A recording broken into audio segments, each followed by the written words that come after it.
नमस्कार। चलिए आज हम देखते हैं कि पैसे को रुपए में किस प्रकार कन्वर्ट किया जाता है और रुपये को पैसे में किस प्रकार कन्वर्ट किया जाता है। मतलब हम रुपये से पैसे बनाना सीखेंगे और पैसे से रुपये बनाना सीखेंगे। मान लीजिए कि आपके पास 700 पैसे हैं। 700 पैसे क्या है? पैसे हैं। ठीक है, हमारे पास कितने पैसे हैं? 700 पैसे। अब हम 700 पैसे हैं तो हम इसे 700 पैसे बराबर कितने रुपए होंगे? हमारे कितने रुपए होंगे? हाउ मेनी रुपीज इन 700 पैसे? तो देखिए, हम सबसे पहले हमें पता है कि 100 पैसे, 100 यानी कि पैसे में 1 रुपीज होता है। 100 पैसे में कितना होता है? 1 रुपीज। 1 रुपीज इक्वल टू 100 पैसे। अक्सर ठीक है, 100 पैसे, 100 पैसे बराबर क्या होता है? 1 रुपीज होता है। 100 पैसे में कितना होता है? 1 रुपीज।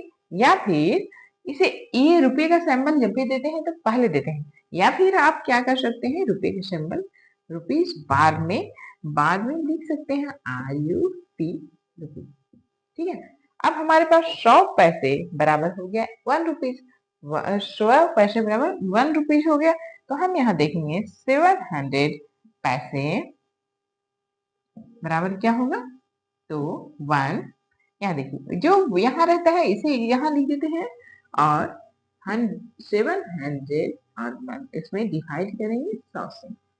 ये तरीका अगर हम सीख जाते हैं तो हम कोई भी क्वेश्चन को, जैसे यूनिटरी सिस्टम में होता है, ये कोई भी जो क्वेश्चन रहते हैं इस प्रकार किसी को किसी में कन्वर्ट करना रहता है, जैसे ग्राम्स को किलोग्राम में या फिर लीटर को मिलीलीटर में या मिलीलीटर को लीटर में, तो इसे हम इजीली सॉल्व कर लेते हैं। ठीक है, अब यहाँ देखिए ये 0 से 0 में भाग लग गया, 0 से 0 में भाग। अब ऊपर बचा है सिर्फ 7, तो हमारा कितना हो गया? 7 रुपीज। क्या हो गया? 7 रुपीज। यानी हमारा जो 700 पैसे में 7 रुपीज होगा। 700 पैसे इक्वल टू कितना हो गया? 7 रुपीज। चलिए अभी हम देखते हैं कि मान लीजिए कि हमारे पास 12 रुपीज है। हमारे पास कितने रुपीज है? 12 रुपीज हमारे पास है। 12 रुपीज और इसके इक्वल टू में हम कितने पैसे हो गए? ये 12 rupees equal to how many paise? अब देखिए 12 rupees equal to how many paise? अब देखिए कि हम यहाँ देख रहे हैं कि अभी हमने देखा था क्या कि 100 पैसे ये हमने इक्वल टू 1 रुपी। ठीक है, तो हमको निकालना है कि 12 रुपये में कितने पैसे हैं। तो इसे 1 रुपीज इक्वल टू 100 पैसे भी बोल सकते हैं। तो हम कर दिए 1 रुपीज इक्वल टू 100 पैसे। तो 12 rupees equal to 100 multiply by 12, तो क्या हो गया? 1200। क्या हो गया? 1200। यानी कि हमारे पास कितनी चाहिए? 12 रुपीज इक्वल टू हो गए 1200, 1200 पैसे, 1200 पैसे।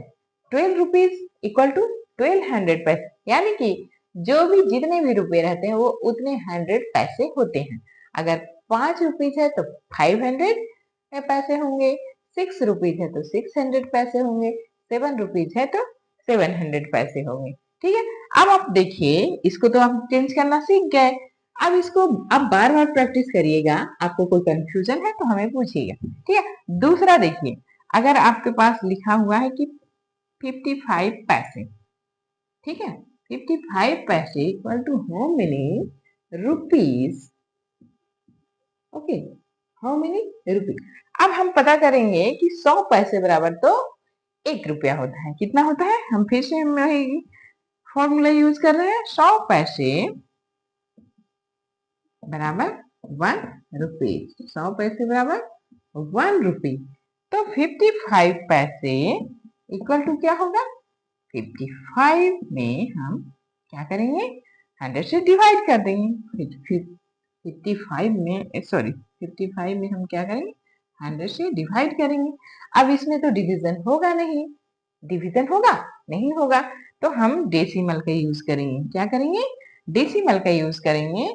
तो हमने आपको डेसिमल में पढ़ाया है, अगर आप नहीं याद है तो इसमें इस प्रकार सॉल्व कीजिए। अब 100 से 55 में डिवाइडेशन नहीं होगा, तो सबसे पहले हम 0 लगा के एक डेसिमल देते हैं, फिर यहाँ पे 5 आया तो यहाँ 0 आया। अब इससे हमारा 5 से डिवीजन हो जा रहा है। अब यहाँ पे देखिए ये जब इस एक बार डिवाइड हो जाता है, फिर डेसिमल से एक हर डिवीजन में हर बार डिवाइड करते समय क्या होता है? डेसिमल के पास से, मतलब डेसिमल के बाद हर डिवीजन में एक एक जीरो आपको कहीं तो डिवीजन डेसिमल का मतलब ये होता है, जब डेसिमल आ गया तो आपको हर बार एक एक जीरो उसके लिए सप्लाई होते रहेगा या आपको मिलते रहेगा। ठीक है, तो ये अब फिर से हम 5 यानी कि यहाँ 500 आ गया और हमने माइनस किया तो 0 0 0, यानी कि हमारा हो गया, हमारा आंसर कितना आया? 0.55 यानी हमारा 0.55 रुपीज आया। मतलब 55 पैसा बराबर 0.55 रुपीज। 0.55